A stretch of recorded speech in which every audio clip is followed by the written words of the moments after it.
Hi friends, இன்றைக்கி Sunday அதுமா ஒரு பிரியாணி ஈஸியாக எப்படி செய்கிறதுன்னு பார்க்கலாம். சிக்கன் 1/2 கிலோ எடுத்துருக்கேன்.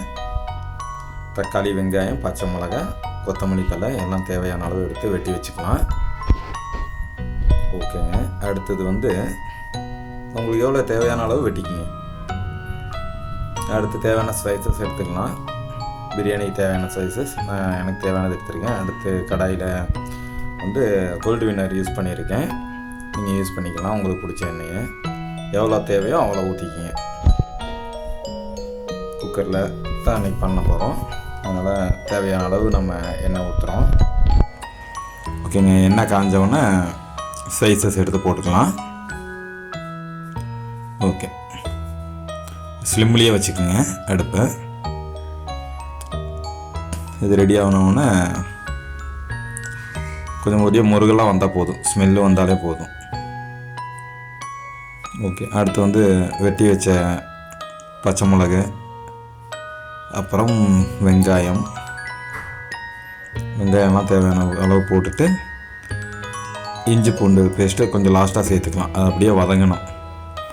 நல்லா பொன்னிறமாக வர்ற வர வதக்கிக்கிட்டே இருங்க. ஒரு மாதிரி பொன்னிறமாக வந்தோன்னா புதினா, கொத்தமல்லி இதெல்லாம் போட்டு இஞ்சி பூண்டு பேஸ்ட்டையும் இஞ்சி பூண்டு பேஸ்ட்டு கிடையாது, நான் இடித்து குத்தி நச்சு வச்சுருக்கேன். அதை எடுத்து உள்ளே தூவி நல்லா ஒரு இலக்குன்னு இலக்கி இப்போ நம்மளுக்கு தேவையான அளவு வந்துருச்சு, நல்லா வெந்துருச்சு. ஓகே, இந்த அளவு போதும்னு நினைக்கிறேன். இந்த அளவு வந்தவுடனே நம்ம தக்காளியை சேர்த்துக்கலாம். ஆமாம், தக்காளி சேர்த்துட்டு லைட்டாக கல் உப்பு போட்டுக்கலாம். எவ்வளோ தேவையோ அவ்வளோ. நம்மளுக்கு அந்த கிரேவி இருக்கும்போது சுருக்குன்னு இருக்கணும். அந்த அளவுக்கு கொஞ்சம் உப்பு ஜாஸ்தியாகவே இருக்கிற மாதிரி தான் இருக்கும், ஆனால் கரெக்டாக இருக்கும். ஓகே, நல்லா கிண்டி விட்டுங்க. கிண்டி விட்டோன்னே நான் சக்தி மசாலா பொடி யூஸ் பண்ணியிருக்கேன். உங்களுக்கு எந்த மசாலா தேவையோ அந்த மசாலா போட்டுக்கலாம். சக்தி மசாலா பொடி யூஸ் பண்ணியிருக்கேன், பிரியாணி மசாலா.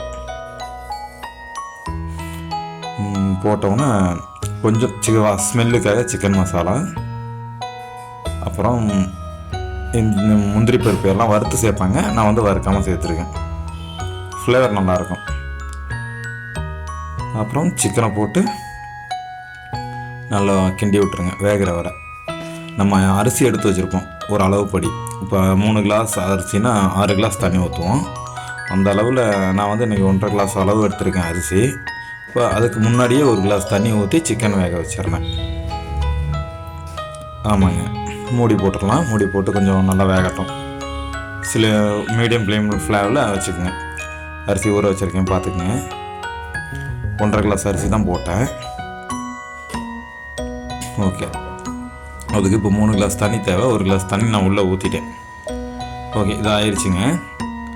அடுத்து நம்ம என்ன பண்ண போகிறோம், அரை வேக்காடு வெந்திருக்கும் சிக்கன். நல்லாவே வந்திருக்கு, ஒரு மாதிரி பரவாயில்ல. இதில் 2 கிளாஸ் தண்ணியை நம்ம யூஸ் பண்ணிக்க போகிறோம். 2 கிளாஸ் தண்ணியை ஊற்றிட்டு ஒரு மாதிரி கொதி வந்தோடனே 2 கிளாஸ் தண்ணிங்க, 2 கிளாஸ் தண்ணி ஊற்றியாச்சு. கொதி வந்தோடனே நம்ம அரிசியை போட்டுக்கலாம். அரிசியை போட்டு நல்ல ஒரு கிண்டி விட்டு பொறுமையாகவே செய்யுங்க. குக்கர் மூடி போட்டுக்கலாம், விசில் போட்டுக்கலாம். 3 விசில் தான், மீடியம் ஃப்ளேம்லேயே வைங்க. 3 விசில். ஓகேங்க. ஒரு விசில் வந்தாச்சு, 2 விசில் வந்தாச்சு. ஓகே, 3 விசிலும் வந்துருச்சுங்க. இனி நம்ம ஓப்பன் பண்ணி பார்த்துடலாம்.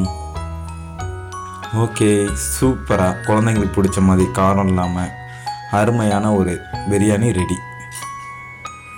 நீங்களும் செஞ்சு பாருங்கள், குழந்தைங்களோட சாப்பிட்டு பாருங்கள். நல்லா டேஸ்ட்டாக இருக்கும். நான் கூட நினச்சி கூட பார்க்கலங்க. நல்ல ஃப்ளேவராகவும் இருந்துச்சு, நல்ல ஒரு ஸ்மெல்லாகவும் இருந்துச்சு, எல்லாமே நல்லா வெந்துருந்துச்சு.